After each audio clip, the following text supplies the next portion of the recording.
जनसंवाद न्यूज, सत्य आणि विश्वासाची बातमी।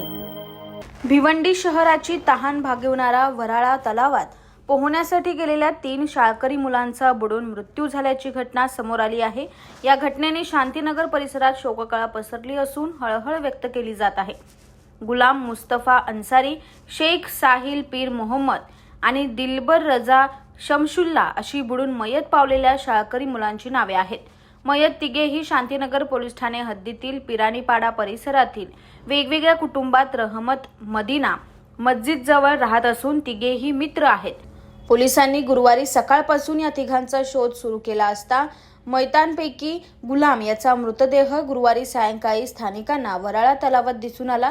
त्यानंतर भिवंडी महापालिकेच्या अग्निशमन दलाचे जवान आणि स्थानिक पोलीस प्रशासनाने अन्य दोघांचा शोध घेण्यास सुरुवात केली असता त्यांचाही मृतदेह रात्री उशिराने सापडून आला आहे। तर हे तिघेही पोहण्यासाठी वराळा तलावात गेल्याची माहिती सूत्रांनी दिली आहे। दरम्यान त्यांना तलावातील खोलीचा अंदाज न आल्याने तिघांचाही बुडून दुर्दैवी मृत्यू झाल्याचेही सांगण्यात येत आहे। तर घटनेची माहिती मिळताच पोलिसांनी घटनास्थळी दाखल होत 3ही मृतदेह ताब्यात घेऊन पंचनामा करून येथील शासकीय स्वर्गीय इंदिरा गांधी रुग्णालयात शवविच्छेदनाकरता पाठवला आहे। आकाश सहाने, जनसंवाद न्यूज, भिवंडी। जनसंवाद न्यूज, सत्य आणि विश्वासाची बातमी।